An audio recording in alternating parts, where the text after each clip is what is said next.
సాధారణంగా అమ్మాయిలకు డెలివరీ టైంలో పొట్ట మీద ఏర్పడే స్ట్రెచ్ మార్క్స్ కాకుండా బరువు తగ్గిన తర్వాత అమ్మాయిలు అబ్బాయిలందరిలో నడుము చుట్టూ, భుజాల చుట్టూ, హిప్స్ మీద స్ట్రెచ్ మార్క్స్ వచ్చే అవకాశం ఉంది.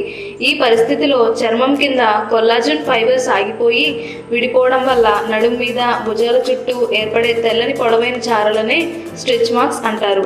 కొందరు స్త్రీలలో తొలి యవ్వన దశలో అంటే రజస్వల అయిన అనంతరం బిడ్డ ఆరోగ్యంగా పుట్టేందుకు గర్భం ధరించినప్పటి నుంచి బలమైన ఆహారం తీసుకోవడం, శారీరక శ్రమ లేకుండా ఉండటం, బిడ్డ పుట్టిన తర్వాత కూడా అదే విధంగా జీవనశైలికి అలవాటు పడటం వల్ల పొట్ట బాగా సాగి ముడతలు పడుతుంది.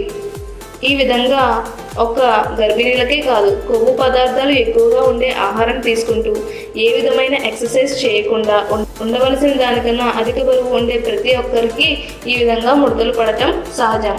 ఇవి చర్మంపై సన్నని గీతలుగా ఉంటాయి. అయితే ఇవి కడుపు, పిరుదులు, ఛాతీ మరియు తొడల భాగాలలో ఎక్కువగా కనిపిస్తాయి. మొదట అవి ఎరుపు రేఖలుగా కనిపించి కాలక్రమేణా కొద్దిగా చితికిపోయిన తెల్లని రేఖలుగా కనిపిస్తాయి. ఇవి బయటకు కనిపిస్తూ ఉంటే ఇబ్బందికరంగా ఉంటుంది. మీరు ఈ ప్రాబ్లంతో బాధపడుతున్నారా?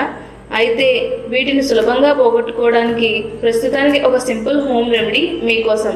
క్యారెట్ ప్యాక్ ద్వారా స్ట్రెచ్ మార్క్స్ను పోగొట్టుకోవచ్చు. అయితే ఆ క్యారెట్ ప్యాక్ను తయారు చేసే విధానం మీకోసం. క్యారెట్ సగం, ఒక ఆరెంజ్ పండు తొక్క మరియు 4 టీ స్పూన్ల ఆలివ్ ఆయిల్ని మెత్తగా పేస్ట్ చేయాలి. స్నానం చేయడానికి 15 నుండి 30 నిమిషాల ముందు దీనిని చర్మానికి అప్లై చేసి బాగా మసాజ్ చేయాలి. అది ఆరాక గోరువెచ్చని నీళ్ళతో స్నానం చేసి తర్వాత రెగ్యులర్ మాయిశ్చరైజర్ రాయడం మంచిది. దీనిని స్క్రబ్లా రోజు ఉపయోగించవచ్చు. క్యారెట్ సాఫ్ట్గా ఉండాలంటే క్యారెట్ని నీళ్ళలో వేసి ఉడికించుకోవాలి. అలా ఉడికించిన క్యారెట్లను మిక్సీలో వేసి పేస్ట్గా తయారు చేసుకోవాలి. దీన్ని స్ట్రెచ్ మార్క్స్ ఉన్న చోట అప్లై చేయడం వల్ల అవి సులభంగా తగ్గుతాయి. ఈ విధంగా మీరు మీకున్న స్ట్రెచ్ మార్క్స్ని పోగొట్టుకోవచ్చు. ఈ వీడియో కనుక మీకు నచ్చినట్లయితే లైక్ చేసి షేర్ చేయండి. మరిన్ని లేటెస్ట్ అప్డేట్స్ కోసం మా ఛానల్ని సబ్స్క్రైబ్ చేయండి.